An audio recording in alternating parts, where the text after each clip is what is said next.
Hello दोस्तों, स्वागत है आप सभी का आप अपने चैनल D2R स्टडी में। आज फ्रेंड्स हम लोग पढ़ने वाले फ्रेंड्स क्लास 10 साइंस के फ्रेंड्स 50 MCQ सवालों को। जी हाँ दोस्तों, क्लास 10 साइंस के फ्रेंड्स 50 फ्रेंड्स ऐसे इंपॉर्टेंट सवाल फ्रेंड्स आपको आपके इस बार बोर्ड एग्जाम फ्रेंड्स आने के सामने बन रहे हैं। ठीक है फ्रेंड्स, तो इस बार आप बोर्ड एग्जाम देने जा रहे हैं तो इस सारे सवालों को करके जाइए, आपके लिए बहुत ही इंपॉर्टेंट सवाल सकता है आपके एग्जामों में। ठीक है, चलिए शुरुआत करते हैं आज के क्लास को। तो फ्रेंड्स हम लोग सारे 50 MCQ सवालों को जो कि आपका फिजिक्स, केमिस्ट्री, बायोलॉजी के हैं, उन सारे सवालों को एक एक करके पढ़ेंगे और उसको एक्सप्लेन करते चलेंगे। ठीक है, हम लोग सिर्फ रट्टा मारने नहीं है, हम लोग उसको समझेंगे ताकि हम लोग को ज़्यादा देर तक याद रहे। ठीक है, रटिएगा भूल जाइएगा, लेकिन समझिएगा तो आपको एग्जाम में याद आ जाएगा। ठीक है, चलिए तो देखते हैं हमारे सबसे पहले ये एपिसोड 1 है फ्रेंड्स। हम लोग ने 30-40 इसका लाएंगे, 20-30 पार्ट लाएंगे।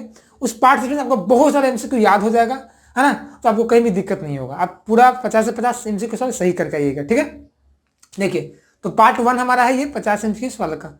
देखिए तो पढ़ते सबसे पहला प्रश्न मैं बायोलॉजी से शुरुआत किया हूँ। ठीक है, पहला प्रश्न क्या बोलता है कि रक्त में ऑक्सीजन का वाहक क्या होता है। देखिए तो मैं जितने सारे MCQ सवाल लिया हूँ दोस्तों ना, मैं सारा पढ़ा दिया हूँ। यदि मेरा वीडियो देखिएगा तो आपको कोई नया चीज़ नहीं है, मैंने जो खत्म किया हूँ क्लास 10 का कोर्स का फ्री में, वो सब पढ़ाया हुआ है, कोई नया चीज़ नहीं है। ठीक है, मैं एक्सप्लेन ऐसे भी कर दिया हूँ पहले भी। तो पहला सवाल बोलता है कि रक्त में ऑक्सीजन का वाहक क्या है। जो हम लोग को ब्लड में जो ऑक्सीजन जाता है वो कैसे जाता है, तो कुछ ना कुछ तो चाहिए उसके लिए। ऐसा तो है ना ऑक्सीजन में कि अपने से चलने लगेगा, एयर में तो भले ही घूमते रहता है ना, लेकिन ब्लड में कैसे जाएगा। तो फिर ब्लड में एक खास प्रकार का एंजाइम रहता है, उस एंजाइम का नाम क्या है पता है? हीमोग्लोबिन। सॉरी, एक प्रोटीन बोल सकते हैं। हीमोग्लोबिन क्या? प्रोटीन एक तरह से। तो हीमोग्लोबिन के कारण क्या होता है? ऑक्सीजन जाता है। ठीक है, तो इसका सही आंसर क्या हो जाएगा आपका? हीमोग्लोबिन। इसका क्या आंसर हो जाएगा? हीमोग्लोबिन। मैं जब आपको फ्रेंड्स पढ़ा रहा था रक्त परिवहन चैप्टर, तो उसमें मैं आपको बताया था हीमोग्लोबिन एक ऐसा प्रोटीन है जो ऑक्सीजन का वाहक होता है। ठीक है, चलिए ये तो हीमोग्लोबिन जो है ना आपका एक साथ ना ऑक्सीजन के लगता तीन अणु को लेके चलता है ना, 3 अणु को पकड़ के लेके चलेगा ऑक्सीजन को। हीमोग्लोबिन क्या है? हीमोग्लोबिन प्रोटीन एक तरह से। अगला बढ़ते हैं, सेकंड नंबर क्वेश्चन बोलता है किस पौधों में रंध्र अनुपस्थित होता है। देखिए जनरली पौधों में ना रंध्र होते हैं, रंध्र यानी कि क्या? अस्टोमेटा। रंध्र से क्या होता है? प्रकाश संश्लेषण होता है। रंध्र क्या होता है? खुलता है, बंद होता है। रात में जनरली रंध्र क्या होता है? बंद हो जाता है, दिन में खुला रहता है। तो रंध्र में क्या होता है? प्रकाश संश्लेषण होता है, बाष्पोत्सर्जन भी होता है। तो लेकिन कुछ पौधों में क्या है ना, अपवाद है, उनमें होता ही नहीं। एग्जाम में आपको पूछ देता है, तो याद कर लीजिएगा, इसका नाम है कनेर का पौधा। एक कनेर का पौधा दोस्तों जिसमें रंध्र होता नहीं है। ठीक है, याद कर लीजिएगा। जनरली आम हो, आपका लीची हो, सब बरगद हो, सब में होता है, लेकिन कनेर में नहीं होता। थर्ड नंबर प्रश्न क्या बोलता है? बीज विकसित कहाँ होता है? जो बीज आपका होता है, सीड होता है, वो कहाँ डेवलप होता है? तो पौधे के बहुत सारे पार्ट्स होते हैं। अंडाशय हो गया, बीजांड हो गया, आपका वर्तिका हो गया, वर्तिकाग्र हो गया, बहुत सारे पार्ट, लेकिन उसमें सबसे इंपॉर्टेंट पार्ट होता है बीजांड। बीजांड में क्या होता है? बीज आपका डेवलप होता है। ये सब इंपॉर्टेंट सवाल याद कर लीजिएगा, आपको पता ही होगा। इसके पहले जितने सारे बच्चे एग्जाम दिए होंगे 2022 में, उन सबको पता ही होगा। जो भी दिए होंगे इसके पहले वाले एग्जाम में, उनको पता, वो जानते ही हैं, उन्हें अच्छा रिजल्ट भी लाया है। कि जब मैं ये एपिसोड लाता हूँ ना MCQ का, वो सारे सवाल आ जाते हैं हूबहू। इसलिए आप आराम से इसको ज्वाइन करिएगा, देखिएगा, आपको बहुत मजा आएगा। ठीक है, बीजांड है।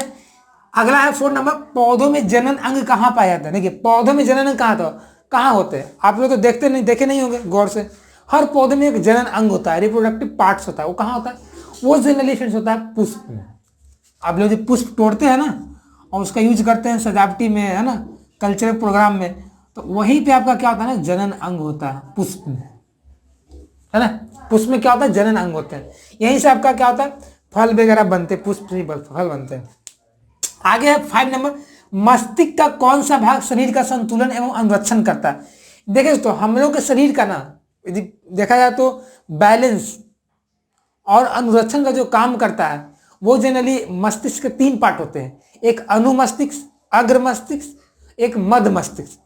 तो सबसे जो पीछे वाला मस्तिष्क होता है उसको बोलते हैं पश्च मस्तिष्क, उसको बोलते हैं फोर ब्रेन बोलते हैं, है ना। फोर ब्रेन नहीं होगा आपका, एक होता है फोर मिड होता है, एक आपका फ्रंट होता है। तो फिर से पीछे वाला मस्तिष्क को 2 पश्च मस्तिष्क बोलते हैं या अनुमस्तिष्क बोल सकते हैं। ठीक है, वो क्या करता है? आपका शरीर का संतुलन करता है और स्थिति का अनुरक्षण करता है। ठीक है, याद कर लीजिएगा। इसमें बहुत सारे पार्ट्स होते हैं, मैं पढ़ाया था जब मस्तिष्क का संरचना, तो उसमें बताया था पोन्स होता है, मेडुला ऑब्लोंगाटा होता है ना, सेरेबेलम होता है, तो इसे पाया जाता है पश्च मस्तिष्क में। तो इसका आंसर क्या देगा, अनुमस्तिष्क। अनु का मतलब क्या होता है, पीछे, और अग्र का मतलब क्या होता है, आगे। तो जैसे पीछे वाला जो मस्तिष्क होता है वही क्या करता है, संतुलन करता है। ठीक है, आगे बढ़ते 6 नंबर, कौन सा एंजाइम वसा पर क्रिया करता है? कौन सा एंजाइम है जो वसा पे, फैट पे रिएक्ट करता है? वसा क्या होता है, तो फैट ही होता है ना। तो इसका फ्रेंड्स याद कर लीजिएगा, एंजाइम का नाम लाइपेज। लाइपेज जो एंजाइम है वो जनरली क्या करता है ना, वसा पे रिएक्ट करता है। ठीक है, और वसा को चेंज करता है।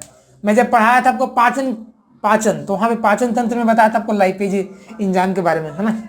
7 नंबर, तंत्रिका तंत्र की संरचनात्मक एवं क्रियात्मक इकाई क्या कराती है? देखिए, तंत्रिका तंत्र का संरचनात्मक मतलब सबसे इसके छोटा पार्ट्स तंत्रिका तंत्र का, और क्रियात्मक मतलब सबसे यूनिट जो काम करने वाला, तो वो फिर कहलाता है क्या, न्यूरॉन कहलाता है। याद कर लीजिएगा, जब दोस्तों बहुत सारे न्यूरॉन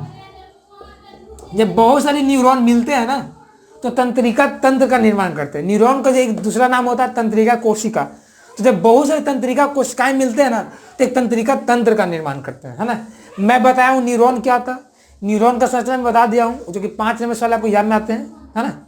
उसका संरचना पूरी बनाने के लिए तो मैं डाल दिया वीडियो ऑलरेडी, देख सकते हैं आप लोग। 8 नंबर, ग्लाइकोलिसिस कहाँ होता है? तो ये ग्लाइकोलिसिस सवाल इसमें सबका आया है, श्वसन चैप्टर से आया है, जो मैं पढ़ाया हूँ। तो वहां फिर कहाँ होता है, ये कोशिका द्रव में होता है। ग्लाइकोलिसिस कहाँ होता है आपका, कोशिका द्रव में होता है।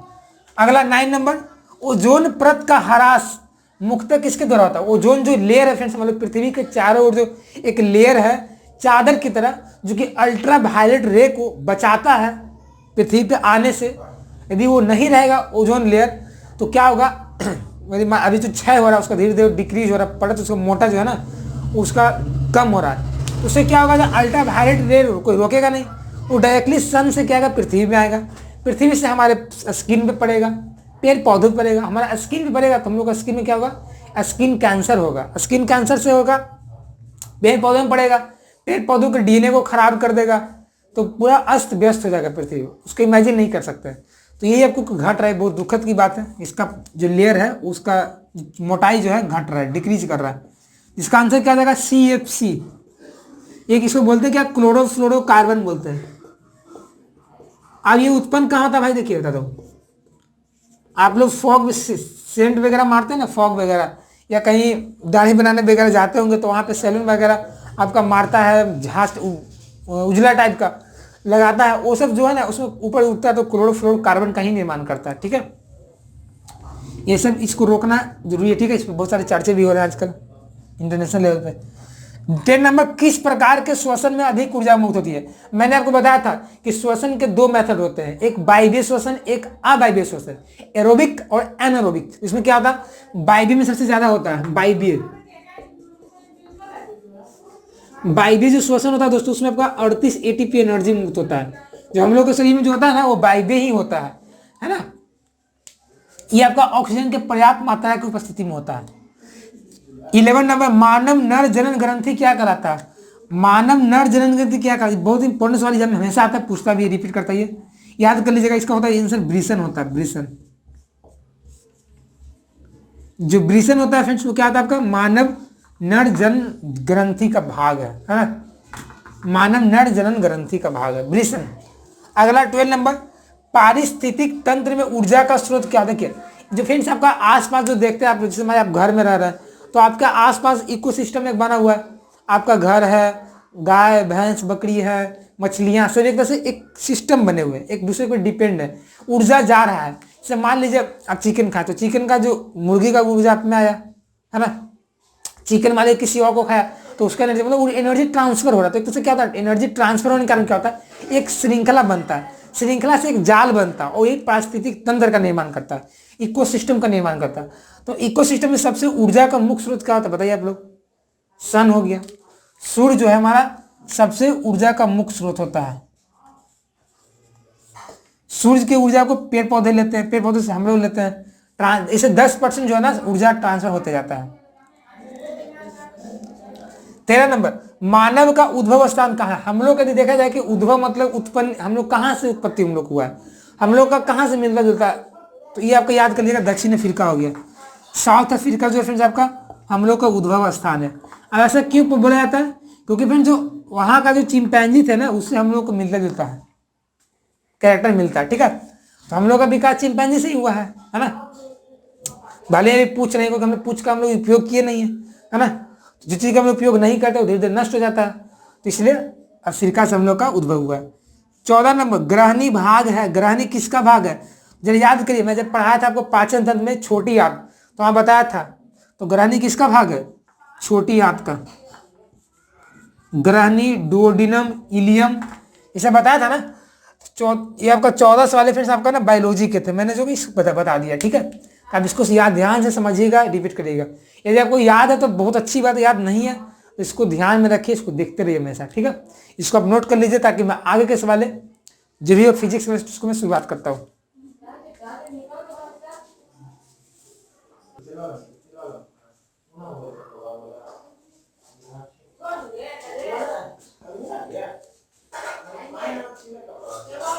तो चलिए फ्रेंड्स हम लोग शुरुआत करते हैं। नेक्स्ट जो बचा हुआ क्वेश्चन है उसको, ठीक है। देखिए फ्रेंड्स आप लोग ये मतलब फ्रेंड्स मैं वन लाइनर क्यों लेता हूँ, ठीक है। तो वन लाइन लेने के पीछे रीजन फ्रेंड्स ये है कि तुम्हें आपको जो सवाल है आंसर जो रहेगा, यदि आप बिना ऑप्शन देखे बता दे रहे हैं क्वेश्चन का आंसर, तो सुनिए कि ऑप्शन देखने के बाद आपका कितना कॉन्फिडेंस रहेगा, है ना। मतलब कन्फर्म आंसर सही रहेगा।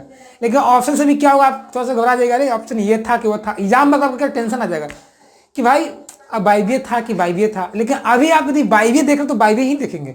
एग्जाम में आपको सिर्फ बाइबिए ही पे हाथ जाएगा, कलम जाएगा, कुछ नहीं दिखेगा आपको। इसलिए मैं वन लाइनर लेता हूँ, ठीक है। क्योंकि वन लाइनर से आपको याद जल्दी हो जाएगा, आपको टाइम कम लगेगा ऑप्शन को देखने में, वहाँ जाएगा डायरेक्टली आपका आंसर बाइबिए पे जाएगा। इसलिए मैं वन लाइनर लेता हूँ, ठीक है। इसके पीछे का रीजन और कुछ है नहीं, MCQ का, ठीक है, समझिएगा, ठीक है। तो इसे ध्यान से देखिएगा, मैं जितने सवाल ले लेता हूँ मैं वन लाइनर ही लेता हूँ, ठीक है। ये MCQ ही है, 4 ऑप्शन दिया रहेगा, ठीक है। चलिए, लेकिन जो लास्ट में मुझे फिर क्यूज कराते हैं लाइव में, तो वहाँ मैं ऑप्शन लेता हूँ। देखिए अभी आप एपिसोड बाई एपिसोड देख रहे हैं, क्या आप सीख रहे हैं, अभी क्वेश्चन को देखना चाह रहे हैं कैसा क्वेश्चन आता है, उसके बाद हम लोग सीख जाएंगे, फिर हम लोग MCQ देखना स्टार्ट कर देंगे। सवाल नंबर 15 नंबर बोला कि तालाब किस प्रकार का पारिस्थितिक तंत्र है। आपको ऑप्शन दे देगा, मैं बोलेंगे तो कृत्रिम, प्राकृतिक, है ना। तो क्या होगा, तालाब कैसे बनता है? तालाब खुद बनाते हैं। तालाब क्या होता है? तालाब जनरली आपका क्या होता है, प्राकृतिक ही होता है वैसे ना। तो तालाब क्या होगा, प्राकृतिक पारिस्थितिक तंत्र हो गया, ठीक है। तालाब क्या जाएगा, प्राकृतिक। प्राकृतिक हो जाएगा हमारा। 16 नंबर, पारिस्थितिक तंत्र में अधिकतम संख्या किसकी होती है? जो मान लीजिए तालाब ही है, तो तालाब में सबसे ज्यादा संख्या किसका होगा? ये तो उत्पादक का होगा, है ना। उत्पादक में क्या है, सबको उत्पादक मछली के, मछली हो गया आपका, सांप हो गया, सब आपको उत्पादक में आ जाता है, जो कि खाने का काम करता है। और ये देखिए एक दूसरे पे क्या होता है ना, निर्भर रहता है। देखिए मैं बताता हूँ आपको, देखिए इसका आंसर क्या था, आपको उत्पादक हो जाएगा, याद कर लीजिएगा। पेड़ पौधे जो आपको उत्पादक का काम करेंगे, है ना, जिससे ऊर्जा क्या होता है, जाता है दूसरे में, तो पेड़ पौधे आपको उत्पादक का काम करेंगे, है ना। आगे आता है फिर हमारा 17 नंबर, भारत में, और फिजिक्स का सवाल आ रहा है, भारत में उत्पादित प्रत्यावर्ती धारा की आवृत्ति कितनी होती है? जो हम लोग इंडिया में जो आपका इलेक्ट्रिक करंट जो सप्लाई होता है, प्रोड्यूस होता है, उसका फ्रीक्वेंसी कितना होता है, ये सवाल पूछ रहा है। तो इसको याद कर लीजिएगा आपका आंसर क्या था, आपका 50 हर्ट्ज होता है। 50 हर्ट्ज यानी कि इसका मतलब फ्रेंड्स क्या होता है आपका, देखिए तो 50 हर्ट्ज को फ्रेंड्स आप सेकेंड इनवर्स लिख सकते हैं। मतलब दोस्तों आपका जो अल्टरनेटिव करंट होता है दोस्तों, वो आपका 1 सेकेंड में ना 50 बार आपका बदलता है साइकिल। आप लोग पढ़ेंगे ऐसे, मैं पढ़ाया था ऐसे ऐसे, तो 50 बार साइकिल बदलता है, ठीक है, 1 सेकेंड में। तो 50 हर्ट्ज ये हो गया, ठीक है। यदि अमेरिका में देखा जाए तो 60 हर्ट्ज रहता है, अलग अलग कंट्री में अलग रहते हैं, ठीक है, कोई फिक्स नहीं है। आगे 18 नंबर, 1 माइक्रो एम्पियर विद्युत धारा कितने के बराबर होता है? जो 1 माइक्रो एम्पियर किसके बराबर होता है, याद कर लीजिएगा। मैं बहुत रिपीट कर चुका सवाल है, ठीक है, इसलिए मैं इसको लिया हूँ, याद कर लीजिएगा। 1 माइक्रो एम्पियर जो होता है वो 10 के पावर माइनस 6 एम्पियर के बराबर होता है। एक जो माइक्रो एम्पियर होता है वो 10 के पावर माइनस 6 एम्पियर के बराबर होता है। यदि वही जो तो आपको 1 मिली एम्पियर बोलता है तो 10 के माइनस 3 एम्पियर के बराबर होता है। मिली 3, माइक्रो 6, नैनो 10 के माइनस 9, याद कर लीजिएगा। 19 नंबर, स्पेक्ट्रम प्राप्त करने के लिए किसका प्रयोग होता है? स्पेक्ट्रम उसमें क्या होता है, ठीक है, स्पेक्ट्रम का मतलब क्या होता है ना, एक तरह से रंगों का समूह होता है। यदि स्पेक्ट्रम को हिंदी में देखा जाए ना तो बर्न पट बोलते हैं। बर्न का मतलब कलर होता है और पट का मतलब एक पट्टी होता है। यानी कि आप यदि एक पट्टी पे कलर को प्राप्त करना चाहते हैं तो वही क्या कराता है, स्पेक्ट्रम कहलाता है। तो ये जो फिर प्राप्त किया था वो प्रिज्म के द्वारा प्राप्त किया था। किसके द्वारा? प्रिज्म के द्वारा। याद करें, मैं पढ़ाया हूँ आपको फिजिक्स में, ठीक है, प्रिज्म के बारे में, तो जाकर देख सकते हो। हम डेटा बता रहा हूँ डिटेल में कैसे प्राप्त होता है प्रिज्म। तो प्रिज्म से प्राप्त होता है। प्रिज्म कितने से होता है? 5 सतह होते हैं। ऐसा होता है प्रिज्म। देखिए प्रिज्म जो आपका होता है फिर आपका ऐसा होता है।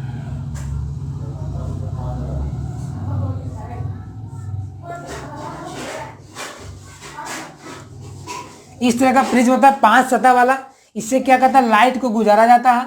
तो इस तरफ क्या फिर आपका होता है, एक पट्टी होता है, उस पर आपका फिर बहुत सारे क्या होता है, कलर आपको मिलते हैं क्रम में, है ना। आप जानते हैं भिबग्योर, है ना, बैजानी पीनाला। तो प्रिज्म के द्वारा होता है।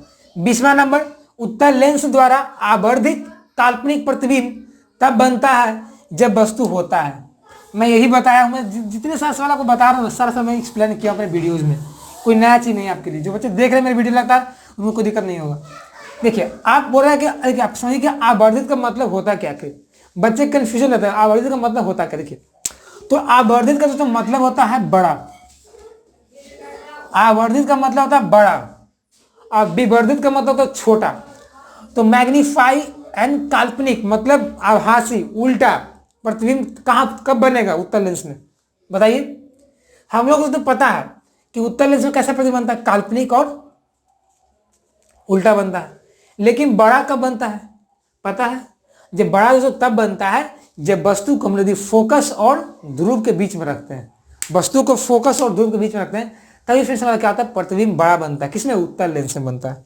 इसका याद कर लीजिए, कहाँ? जब वस्तु कहाँ हो, एफ और एफ मतलब क्या होता है, फोकस और ध्रुव के बीच, है ना। जब फोकस और ध्रुव के बीच में रहेगा दोस्तों तभी प्रतिबिंब कैसा बनता है आपका, बड़ा बनता है और काल्पनिक बनता है। अगला 21वां नंबर, नेत्र द्वारा किसी वस्तु का कैसा प्रतिबिंब बनता है? नेत्र द्वारा किसी वस्तु का कैसा प्रतिबिंब बनता है? तो हम लोग को आई में कैसा प्रतिबिंब बनता है पता ही होगा आपको, कैसा बनता है? आई में वास्तविक बनता है, और क्या बनता है, उल्टा बनता है और बड़ा बनता है। वास्तविक उल्टा बड़ा बन जाएगा, ठीक है। 22वां नंबर, विद्युत परिपथ में विद्युत धारा मापने का युक्ति क्या कहलाती है?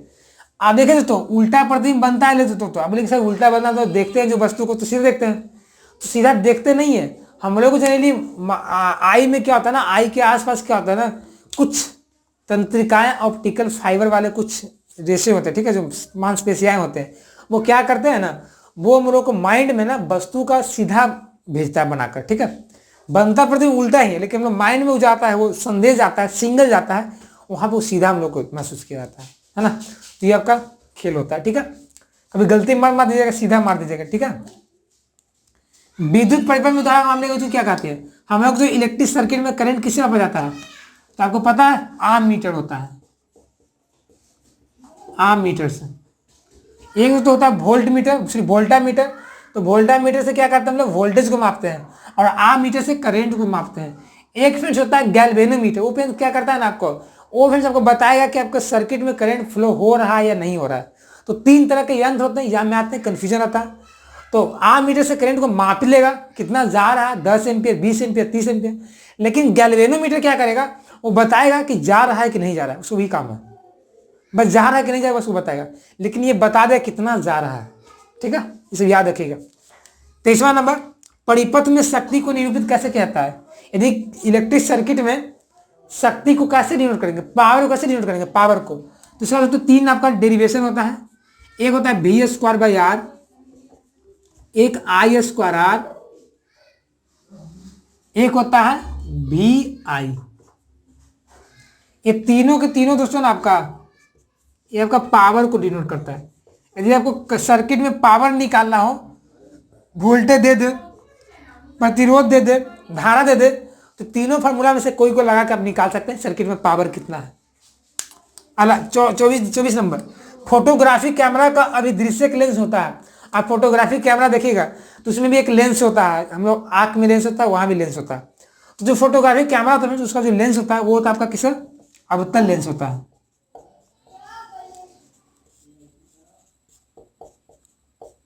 फोटोग्राफी कैमरा कैसा लेंस होता है, अवतल लेंस होता है, ठीक है। 25 नंबर, विद्युत शक्ति का मात्रक क्या होता है, विद्युत शक्ति का मात्रक, तो इसका याद कर लीजिएगा, तो वाट होता है, वाट होता है, कहीं कि किलो वाट लिखा जाता है, ठीक है, तो वाट विद्युत शक्ति का मात्रक होता है। अगला 26 नंबर, विद्युत हीटर का तार का कुंडली किसका बना होता है, जो आप जो विद्युत हीटर का यूज करते हैं खाना बनाने वगैरह में, तो वहां देखिएगा आपको हीटर में क्या होता है ना, आपका कुंडली लगा रहता है ऐसे ऐसे, देखे ऐसे ऐसे, तो क्या होता है वो तो आप जनरली नाइक्रोम का बना रहता है, याद कर लीजिएगा, किसका, तो नाइक्रोम का। अब नाइक्रोम क्या होता है भाई, तो नाइक्रोम कुछ नहीं होता, तो निकल है, कोबाल्ट है, लोहा है, उस सबका एक मिश्रण होता है ना, मिश्रण होता है। ये नाइक्रोम तो होता क्या, तो याद कर लीजिएगा आपको मिश्र धातु होता है, निकेल कोबाल्ट वगैरह का मिलाते हैं।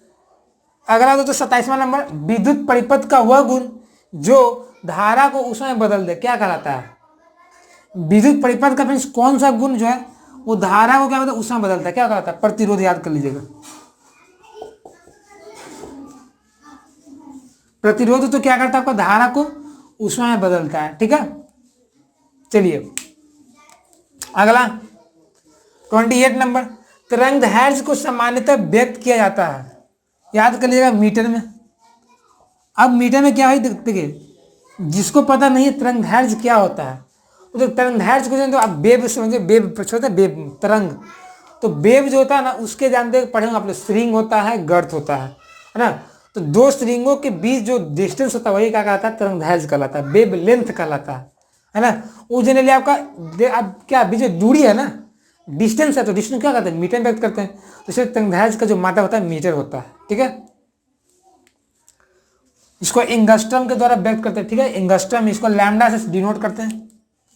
29 नंबर, प्रवाहित विद्युत धारा की गतिशील कण होते हैं। जब तो आप सर्किट में जो करंट फ्लो होता है, जब करंट, आप कैसे बोलते हैं दोस्तों कि करंट फ्लो हो रहा है, किसके कारण, दोस्तों जब इलेक्ट्रॉन फ्लो होता है दोस्तों लगातार दम कंटिन्यूसली, है ना, जब करंट जब इलेक्ट्रॉन आपका लगातार फ्लो होता है दोस्तों किसी भी क्रॉस सेक्शन से, किसी भी वायर के क्रॉस सेक्शन से, तो वहां फिर वो धारा का निर्माण करता है। इसका आंसर क्या आपका गतिशील इलेक्ट्रॉन हो जाएगा।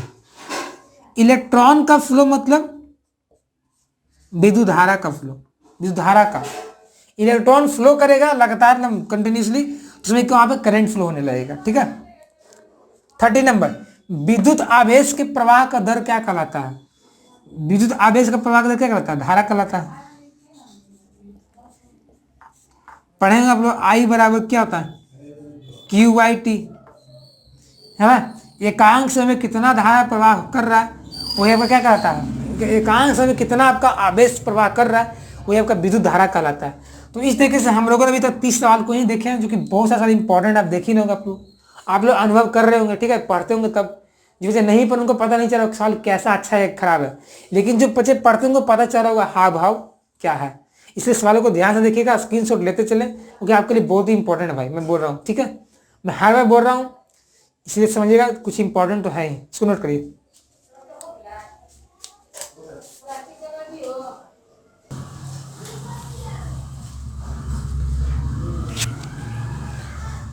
चलिए फ्रेंड्स हम लोग आगे देखते हैं, फ्रेंड्स रिमेनिंग जो क्वेश्चन बचा है उसको देखते हैं क्या कहता है, ठीक है। तो फ्रेंड्स ये सारे सवाल फ्रेंड्स आपका जो है केमिस्ट्री का हम लोग फिजिक्स का देख लिया, बायोलॉजी का देख लिया, अब हमारा जो बचा हुआ पार्ट से जो है केमिस्ट्री है, ठीक है।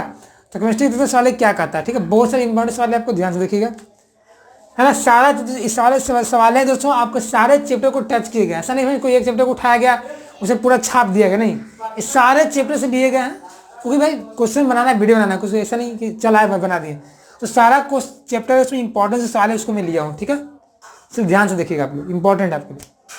सवाल नंबर 31, वैलेंसी CHO अभिक्रियाशील समूह को क्या कहते हैं। ये जो आपका CHO है इसका आगे वैलेंसी मतलब इसका आगे कोई ग्रुप जुटेगा, आपका कार्बन हो, है ना, सिर्फ जुटेगा आगे इसकी इधर, तो ये किसको बताता है, तो ये बताता है फ्रेंड्स आपका एल्डिहाइड को बताता है, ये फ्रेंड्स क्या आपका आता है एल्डिहाइड, ये फ्रेंड्स आपका एल्डिहाइड को डिनोट करता है। अगला 32 नंबर, जिंक ब्लेड किसका अयस्क है? तो जिंक ब्लेड में बताते हुए एक वीडियो बनाया था, धातु के प्रमुख अयस्क, किस धातु का कौन कौन सा अयस्क है। तो मैंने वहां पे बहुत सारे धातु लिया था, उसमें एक लिया था जिंक। जिंक का बहुत सारे धातु थे, अयस्क थे, और थे, तो उसमें एक था जिंक ब्लेड, तो ये किसी जिंक हो जाएगा, ठीक है। जिंक ब्लेड का सूत्र क्या होता है? जेडेनेस होता है, ठीक है, सल्फाइड अयस्क। तो जिंक का अयस्क हो गया जिंक ब्लेड। अगला 33 नंबर, एथेनॉल को यानी कि जो एथेनॉल जो आप पढ़े होंगे आप लोग, इथाइल अल्कोहल, शराब को सांद्र H2SO4 के साथ गर्म करने पर कौन सा गैस निकलता है, या कौन सा गैस बनता है? तो याद कर लीजिएगा, आपका C2H6 बनता है। जब इथेनॉल जो क्या आपका C2H5OH को जब हम लोग गर्म करते हैं किसके साथ? H2SO4 के साथ, तो C2H6 बनता है और वाटर बाहर निकलता है, कुछ गैस निकलता है। अगला 34 नंबर, आवर्त सारणी के किसी आवर्त में तत्वों का कौन सा गुण समान रहता है? आप किसी पीरियड टेबल लीजिए, और पीरियड टेबल में 7 आवर्त होते हैं, और उस सभी आवर्तों में जितने भी तत्व हैं उस सब तत्वों का कौन सा गुण समान रहेगा, ये पूछ रहा है। तो याद कर लीजिएगा, कक्षकों की संख्या। यदि मान लीजिए तीसरा आवर्त में जितने सारे तत्व है ना, उस सारे तत्वों का ना कक्षा की संख्या 3 ही होगा। यदि पहला आवर्त में से मान लीजिए हाइड्रोजन और हीलियम है, तो हाइड्रोजन के भी एक ही कक्षा रहेगा और हीलियम भी एक ही कक्षा रहेगा, ठीक है। तो कक्षा की संख्या बराबर होता है। लेकिन यहीं फिर से आपका वर्ग रहता, तो वर्ग में क्या होता? संयोजी इलेक्ट्रॉन, संयोजकता हो जाएगा, उसका संयोजी इलेक्ट्रॉन बराबर रहेगा, ठीक है, वर्ग में। लेकिन आवर्त पूछा, कंफ्यूज कर दिया आप लोगों को, ठीक है। लेकिन आप लोगों को कंफ्यूजन नहीं होना, इस आपका सवाल मैं पहले ही बता दे रहा हूँ, कक्षों की संख्या। और बात फिर रहा इंपॉर्टेंट बात की, ये सवाल तो है ना सारे बोर्ड के बच्चे के लिए, ऐसा नहीं सिर्फ बिहार बोर्ड के लिए। बिहार बोर्ड जो भी है वो वीडियो को प्रेफर कर सकते हैं, क्योंकि फिर सवाल आपका मैं देखा हूँ सिलेबस मिलता जुलता है, यूपी बोर्ड, बिहार बोर्ड का सभी जगह एनसीईआरटी बुक चलते हैं, और मैं एनसीईआरटी बुक को फॉलो भी करता हूँ, तो आप वीडियो को देख सकते हैं, कोई एतराज नहीं है, ठीक है। चलिए 35 नंबर, CaO + H2O रिएक्शन किया और बनाया क्या? CaOH को hall 2 calcium hydroxide, calcium hydroxide. तो किस प्रकार का अभिक्रिया होता सारा? तो जब मैं पहला चैप्टर स्टार्ट किया था केमिस्ट्री का, रासायनिक अभिक्रिया समीकरण में, तो वहाँ बताया था कि जब 2 या 2 से अधिक अभिकारक आपस में मिल करके एक नए उत्पाद का निर्माण करते हैं तो क्या कहलाता है? संयोजन कहलाता है, मतलब जुटना। ये दोनों क्या कर रहा है? जुट रहा है, जुट के क्या बना रहा है? एक चीज बना रहा है, उसको क्या बोलते हैं? संयोजन अभिक्रिया, है ना। कोई नया चीज है नहीं आपके लिए, जो चीज मेरे वीडियो देख रहे लगातार, क्लास को अटेंड करने के लिए कोई दिक्कत नहीं होगा, ठीक है। मैं सारा बताया हूँ, कोई नया चीज नहीं है। तो संयोजन अभिक्रिया का ही उदाहरण है। अगला 36 नंबर, ओजोन का आणविक सूत्र क्या होता है? अभी हम लोगों ने सूत्र सीखा था ओजोन परत के क्षय का कारण। अभी हम लोग सीख रहे हैं ओजोन का आणविक सूत्र, मोलिकुलर फॉर्मूला। तो देखिए, तो जब 3 ऑक्सीजन के परमाणु आपस में मिलते हैं तो ओजोन का निर्माण होता है। तो O3 होता है, ओजोन का सूत्र होता है ओजोन का, ठीक है, O3। 37 नंबर, पीएच स्केल का प्रास क्या होता है? पीएच स्केल मतलब जो आप जब पता करते हैं कि कोई विलयन अम्लीय है, क्षारीय है, एक स्केल होता है ना, एक स्केल होता है ना, जो कि कौन व्यक्ति बनाए थे? वो थे सोरेंसन साहब। तो सोरेंसन ने बनाया था पीएच स्केल को। तो उसका रेंज पूछ रहा है, उसमें रेंज कितना होता है? तो रेंज याद होगा आपको, 0 से 14 के बीच में होता है रेंज उसका, 0 से 14। इसमें यहाँ में सवाल आ सकते हैं भाई, ठीक है। यदि 7 से पहले है मतलब अम्ल है, 7 के बाद है मतलब क्षार है, और 7 पे मैंने डिनोट कर रहा है रीडिंग, मतलब वो उदासीन विलयन है। 38 नंबर, जल के एक अणु में हाइड्रोजन और ऑक्सीजन का अनुपात कितना होता है? जल का सूत्र क्या होता है? H2O। अब इसे पूछा कि इसमें हाइड्रोजन ऑक्सीजन का अनुपात क्या होगा? हाइड्रोजन और ऑक्सीजन का अनुपात क्या होगा? तो बताइए। हाइड्रोजन यहाँ पे 2 गो है, ऑक्सीजन यहाँ पे 1 गो है, 2 अनुपात 1 हो जाएगा आंसर। अब वही ऑप्शन में दे देगा 1:2 या 1:1, 2:2। तो क्या दिक्कत है? कोई दिक्कत नहीं, हम लोग पता रहेगा तो हम मार देंगे। ऑप्शन जो भी दे हमको देखना नहीं है, ऑप्शन मुझे कितना ही भटकाने की कोशिश करें, मुझे इधर उधर नहीं देखना है, हमको सिर्फ आंसर देखना है, क्या मैंने याद किया था ऑनलाइन में। 39 नंबर, सामान्यतः अम्ल की प्रकृति कैसी होती है? पता ही होगा अम्ल कैसा होता है? खट्टा होता है ना। अम्ल क्या करता है? नीला लिटरस पर तो क्या करता है? लाल कर देता है, यही पढ़ सकते हैं आप लोग। 40वां नंबर, सबसे कठोर और प्राकृतिक पदार्थ क्या होता है? कठोर होना चाहिए, प्राकृतिक होना चाहिए। तो हीरा जो होता है सबसे कठोर होता है, प्राकृतिक पदार्थ, ठीक है। अगला 41 नंबर, सिल्वर आयोडाइड का रंग क्या? देखिए ये सवाल फिर से आपको 3 बार आ चुके हैं, कहीं कहीं एग्जाम में देखा होता है सिल्वर क्लोराइड पूछ देता है, सिल्वर ब्रोमाइड पूछ देता है, अभी सिल्वर ऑक्साइड पूछता है, अभी पूछा है सिल्वर आयोडाइड। तो इसका कलर याद कर लीजिएगा, पीला कलर होता है, क्या पता पूछ दे, क्योंकि कहीं कहीं सिल्वर क्लोराइड पूछा है, ऑक्साइड पूछा है, तो मैं इस बार क्वेश्चन में लिया हूँ सिल्वर आयोडाइड, ताकि यह सवाल आए तो आपको छूटे नहीं। 42 नंबर, श्वसन किस प्रकार की विक्रिया है? श्वसन किस प्रकार की विक्रिया है? ठीक है, कैसा विक्रिया है बताइए। हम लोग सांस जो लेते हैं, सांस जो ऑक्सीजन लेते हैं, ऑक्सीजन कहाँ जाता है? कोशिकाओं में जाता है, ब्लड के माध्यम से। कोशिका में क्या होता है? ग्लूकोज होता है। ग्लूकोज का क्या होता है? विखंडन होता है, किसके रूप में? ऑक्सीजन की उपस्थिति में। तो विखंडन से क्या होता है? एनर्जी मिलता है। तो मैं बताया था कि वैसा विक्रिया जिसमें ऊर्जा का निर्माण हो, ऊर्जा उत्पन्न हो उत्पाद के साथ, वो क्या कहलाता है? ऊष्माक्षेपी कहलाता है। तो श्वसन में क्या हो रहा है? हम लोग को एनर्जी मिल रहा है ना, मतलब ऊष्मा मिल रहा है, निकल रहा है, तो ऊष्माक्षेपी हो जाएगा। लेकिन वही किसी रिएक्शन में यदि ऊष्मा लिया जा रहा है रिएक्शन को करवाने के लिए, तो ऊष्मा शोषी हो जाएगा, है ना। ये एक्सोथर्मिक है, ऊष्मा शोषी एंडोथर्मिक हो जाएगा। कोयला को जलाते हैं ऊष्मा मिलता है, ऊष्माक्षेपी हो जाएगा। 43 नंबर, जल में घुलनशील भस्म क्या कहलाते हैं? यदि कोई भस्म बेस यदि जल में घुल जाए उसको क्या बोलेंगे? तो उसको बोलते हैं क्षार, बोलते हैं क्षार। जनरली धातु जो होते हैं ना, धातु के ऑक्साइड वो क्षार होते हैं, क्योंकि धातु के ऑक्साइड ना जल में घुल जाते हैं। 44 नंबर, सल्फर के संयोजी सेल में कितना इलेक्ट्रॉन होता है? सल्फर जो होता है, जिसका परमाणु संख्या आप पढ़े होंगे, सल्फर कितना होता है? सल्फर का 16 होता है। उससे बोला है कि संयोजी सेल मतलब संयोजी जो कक्षा होता है उसमें कितना इलेक्ट्रॉन होता है? तो पता ही हो इसके इलेक्ट्रॉन में क्या होता है, मैं बताया था आपको, 2 8 6। सबसे लास्ट वाला क्या होता है? संयोजी सेल होता है, मतलब क्या देगा इसका आंसर? सी हो जाएगा। कोर सेल बोलेगा, कोर, तो कोर सेल में क्या हो जाएगा? 10 हो जाएगा। 45 नंबर, मिल्क ऑफ मैग्नीशिया का पीएच मान कितना होता है? 10 होता है, याद कर लीजिएगा। मिल्क ऑफ मैग्नीशिया का सूत्र क्या होता है? MgOH का होल 2। 46 नंबर, बेकिंग सोडा का रासायनिक सूत्र क्या होता है? याद कर लीजिएगा, NaHCO3 होता है। ये बेकिंग सोडा होता है। बेकिंग सोडा खाने वाला सोडा इसको बोलते हैं, ठीक है। एक धोने वाला सोडा होता है, बासिंग सोडा वो नहीं है। ये बेकिंग मतलब खाने वाला सोडा है। NaHCO3 सोडियम बाइकार्बोनेट इसको बोलते हैं। 47 नंबर, सोडा एस का रासायनिक सूत्र क्या होता है? सोडा एस मिलता जुलता है Na2CO3, इसको बोलते हैं सोडा एस बोलते हैं, ठीक है। तो इस तरीके से मैंने 47 वालों को 3 सवाल आप मन से ले सकते हैं, मैं ही बोल देता हूँ, ठीक है। जिससे मैं बोल देता हूँ आपसे, बाष्पोत्सर्जन कहाँ होता है? ये क्वेश्चन हो गया आपका, कहाँ होता है? पत्ती में होता है। मैं क्वेश्चन एक और लेता हूँ, क्या मैं बोल देता हूँ आपको, क्या सबसे बड़ा बोलता हूँ आपको दोस्तों, क्या कि हम लोग को जो शरीर में जो होता है फ्रेंड्स, आपका जो पाचन की क्रिया जो है तो पूर्ण कहाँ होता है? मैंने कंप्लीत। तीसरा आपका 48 नंबर सवाल हो जाएगा। 49 नंबर तो छोटी आंत में होता है। 50 सवाल में लेता हूँ, क्या आपका नवीकरणीय ऊर्जा का स्रोत कौन सा होता है? सबसे बड़ा सूर्य से जगह नवीकरणीय जो खत्म ना हो कभी। 50 साल हो गया। तो सवाल का अंत नहीं है, लेकिन सवाल जो लायक रहना चाहिए, एग्जाम में आने वाला रहता है ना, उस चीज़ को पढ़िए, ठीक है। यूट्यूब बहुत सारे सवाल आपको मिल जाएंगे जो कि पूछने लायक नहीं रहते, तो उससे चीज नहीं फंसना, ठीक है। ये सारे सवाल आपको एग्जाम में आ सकते, इसको ध्यान से नोट कर लीजिए, स्क्रीनशॉट ले लीजिए, ठीक है।